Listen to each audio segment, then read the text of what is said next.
The Daniel Bryan signs is just another example of how WWE has held a grudge against Daniel Bryan for getting over on his own.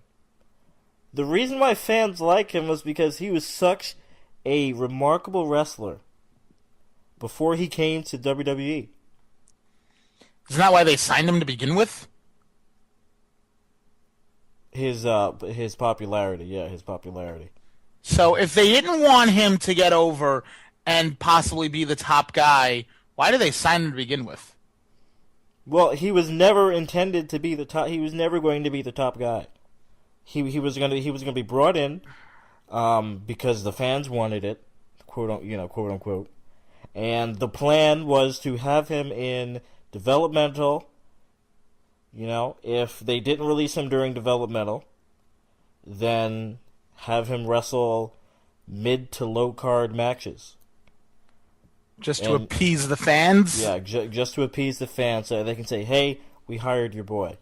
But he'll never be a main eventer because we didn't make him. But when he became super popular, instead of saying, hey, we've got something here, they just continue to try to keep him down? I don't understand the logic. They don't want the fans to like Daniel Bryan because they want the fans to like Roman Reigns. To be fair, I don't think it's really they so much as it's Vince McMahon. I think it's more or less. That's guys. they. It's McMahon and Triple H, the two and Kevin Dunn, the three top people in the promotion, do not want Daniel Bryan to be the guy. But what really confuses me is that you've got some popular people like Balor and Owens and Zayn in there. Triple H brought in. Why would he have an issue with Daniel Bryan but not with any of these guys? He didn't bring Daniel Bryan in. But they're of the same ilk, as in they were, especially really Owens and Zayn, they were independent guys who were super popular who came in. Same thing. No, it's not the same thing. First of all, Triple H didn't bring him in. Second of all, they just don't like his look. Vince McMahon likes big, muscly men. John Cena. Roman Reigns has, an impressive physique. Bobby Lashley was another pick of his. Biggie Langston was actually a pick of his, but they went with someone else. Going back to Hulk Hogan. Steve Austin wasn't, was average looking, sure, but that was their only resort. The Rock, muscly man. Triple H, muscly man. Ridiculous. They don't like his look. Vince McMahon does not like guys that he doesn't believe can beat anyone in a real fight.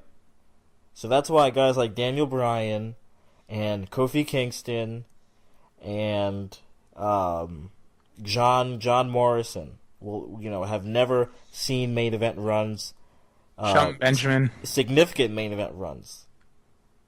Shelton Benjamin, I don't know what the hell was up with Shelton Benjamin.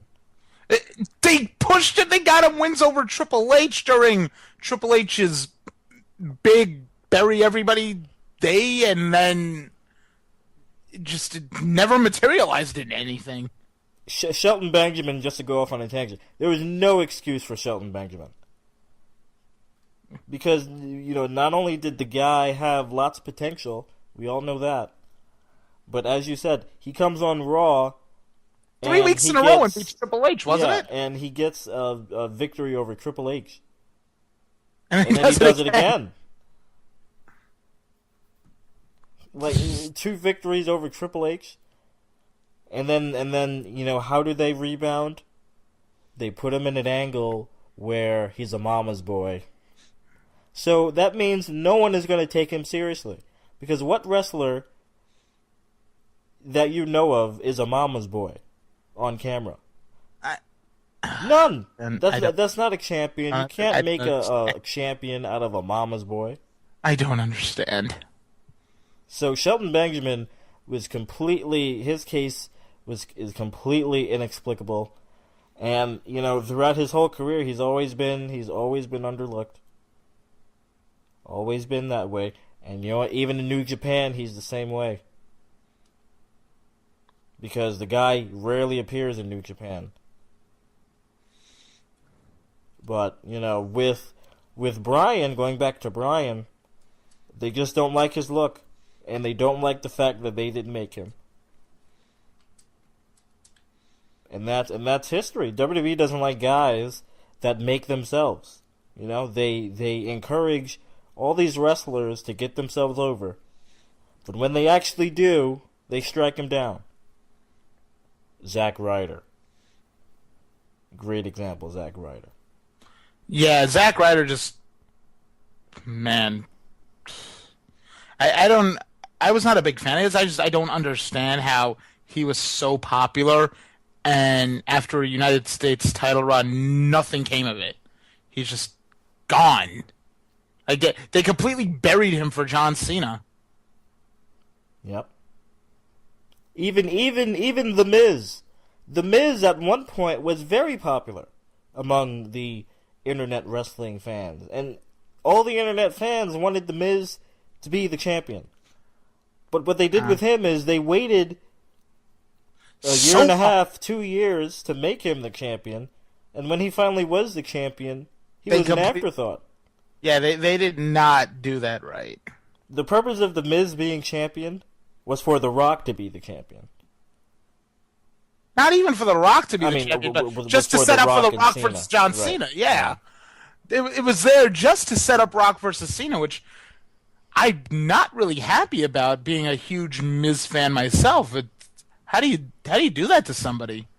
It didn't matter who the champion was. You could have set up Rock versus Cena. Right. And you know what?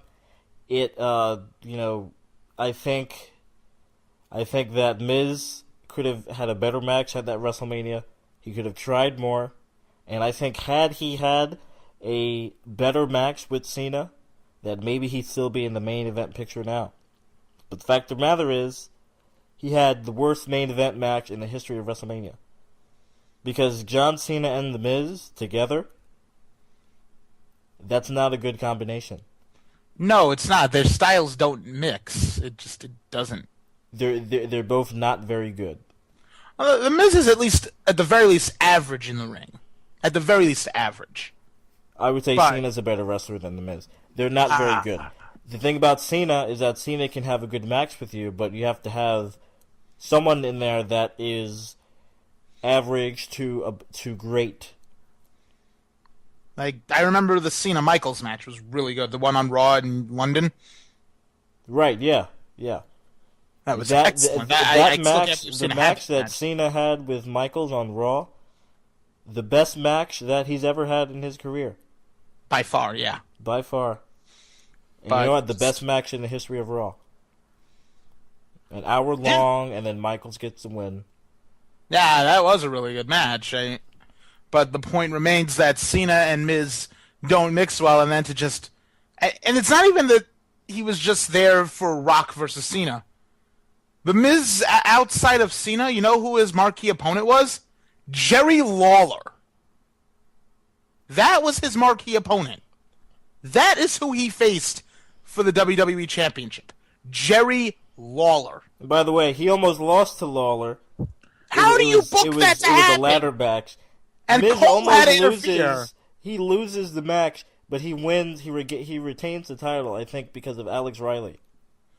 And there was a ladder match where Cole held down Lawler's leg so they could set up Cole versus Lawler at WrestleMania. Michael Cole.